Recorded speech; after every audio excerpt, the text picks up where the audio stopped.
꼭 크고 무거운 유방이 아니더라도 임신하고 출산하고 수유하는 과정을 거친다거나 또 과도한 체중 감소를 한 후에는 유방 하수, 그러니까 가슴이 처지는 이런 현상이 심해질 수가 있습니다.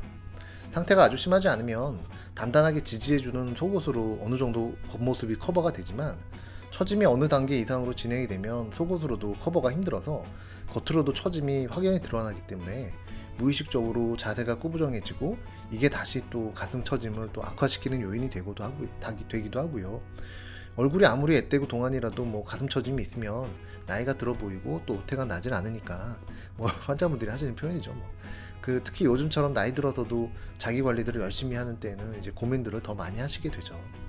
그런데 가슴 처짐 교정을 위한 가슴 거상술을 할 때 많이 사용되는 절개가 여전히 이제 O자형 절개거든요. O자형 절개는 그 T자형 절개라고도 말을 하는데, 인버티드 T 인시전이라는 표현을 씁니다. 그리고 그게 좀 크기를 줄이더라도 수직절개도 사실 길어요. 결코 짧지 않습니다.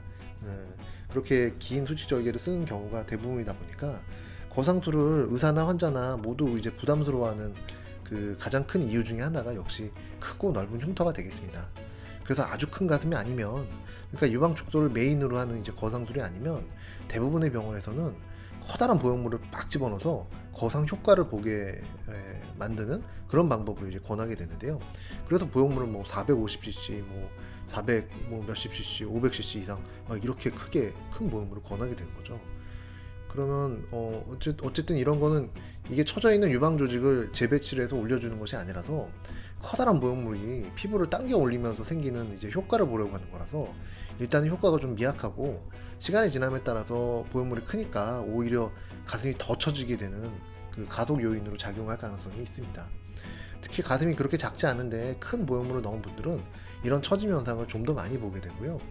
따라서 가슴 처짐 교정은 처진 유방을 실제로 올리는 것이 일단 기본이 돼야 되고, 만약 보형물이 필요한 경우라도 사이즈가 너무 크지 않은 것으로 부족한 부분을 보완하는 정도의 의미, 그 정도로만 하는 게 좋은데요.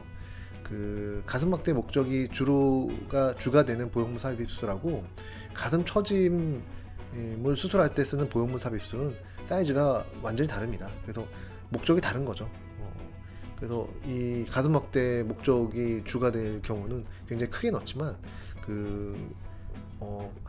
유방 하수를 교정하는 할 때 쓰는 보형물은 그냥 100cc 좀 넘는 정도, 125나 150이나 키케야 175, 200cc 이 정도 작은 보형물들을 쓰게 됩니다. 이분은 이제 한 번의 출산력을 가진 60대 분이셨는데요. 한 7, 8년 전쯤에 코젤 텍스처 보형물로 가슴 확대 수술을 하셨다고 합니다. 마지막 유방 검진은 받은 게 몇 년 전이라고 하셨고, 몇 달 전부터 양쪽 모두 가슴이 좀 작아진 느낌이 들고 좀 처짐이 심해져서 신유외과를 찾아오셨습니다. 유방 초음파를 보니까 촉진할 때 좀 예상했던 대로 양쪽 보형물이 모두 완전히 파손된 상태였고요. 일부 피막은 찢어져서 피막 외부 파손으로 이제 진행된 상태였습니다. 본인 조직으로 유방 거상을 하기 위해서 전체 조직 상태를 확인하고 유방멍울의 유무 등의 이제 유방을 검진을 하고요. 이분은 단단한 실질 조직이 좀 적은 편이긴 하지만 그래도 자기 유방 조직이 어느 정도 있는 분이어서 원하시는 대로 보형물을 제거한 다음에 본인 조직만을 사용해서 처진 가슴을 끌어올리는 이제 거상술을 동시에 시행하기로 하였습니다.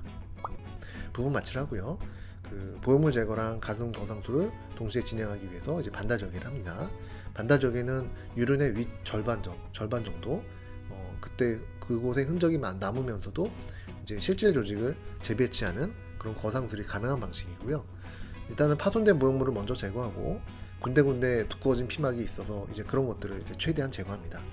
완전히 다 제거하게 되면 이제 토탈 캡슐렉토미라고 부르는데, 그냥 얇은 부분이 있으면 좀 남겨두거든요. 그러면 이제 거의 토탈에 가깝게 제거를 했다. 그래서 니어 토탈이라는 표현을 쓰는데 니어 토탈 캡슐렉토미를 했고요.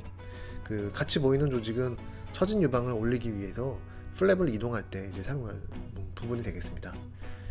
이제 다음 사진은 이제 제거된 보형물하고 이제 피막의 모습이고요. 이런 분들은 이제 다른 분들 케이스인데, 이분은 구형 구축이 있고 보형물이 파손된 상태로 오셨고, 이제 보형물하고 피막을 제거를 하고 그리고 방교정을 좀 했습니다. 하방변이라고 밑빠짐이라고 부르는데 보형물이 아래로 좀 처진 거죠. 그런 것들을 이제 부분 마취로 교정을 하는 겁니다. 방을 찝어주면 돼요.